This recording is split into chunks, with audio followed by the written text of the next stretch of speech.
కృపలకై స్తోత్రం. ఈ 12 నెలలు ఎక్కడ ఆగిపోకుండా ప్రతి నెల ప్రతి సంఘంలో ప్రతి గ్రామంలో ఏర్పాటు చేసుకొచ్చిన ఈ ఆయన సభలకై స్తోత్రం చెల్లిస్తున్నాం. ఇది ఏమాత్రం అజ్ఞానం కాదయ్యా. మేము అనుకుంటున్నాం ఇది కేవలం నీ చిత్తం మాత్రమే. దీనికి ఎంత ఖర్చు అవుతుందో, ఎంత ప్రయాసపడుతున్నారో, ఎంత నతను నలిగిపోతున్నారో సమస్తం తెలుసు.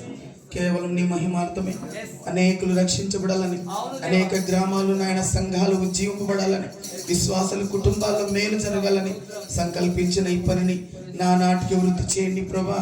అయ్యా, మొదటి కొద్దిగా ఉన్న ఈ పరిచయను నా నాటికి విస్తరింపచేయమని ప్రార్థిస్తాను. ఇంతవరకు మా బ్రతుకులు చేసిన ఉపకారాలకి అయ్యా తండ్రి, మా మినిస్ట్రీ నాయకులు నా తండ్రి, అయ్యా తండ్రి డేవిడ్ పాల్ గారి కుటుంబాన్ని బట్టి తనైనా అయ్యా పాస్ట్ నాయన పామ గారిని బట్టి కూడా స్తోత్రం, ఇచ్చిన కుమారుని బట్టి స్తోత్రం, ప్రెసిడెంట్ అయ్య గారిని బట్టి స్తోత్రం నాయన, ఇక్కడ ఉన్న స్థానిక సంఘ సేవకులను బట్టి స్తోత్రం అయ్యా, తన ఆయా గ్రామాల్లో పరిచరిస్తున్న సేవకులు అందరిని బట్టి వారి కుటుంబాలను బట్టి స్తోత్రం. ఈ పండుగ రోజుల్లో ఆనందాలతో ప్రతి సంఘం కుటుంబం నింపబడును గాక తండ్రి. నూతన మేలులు, నూతన ఉజ్జీవకరమైన స్థితిగతులు మా జీవితాల్లో వచ్చును గాక.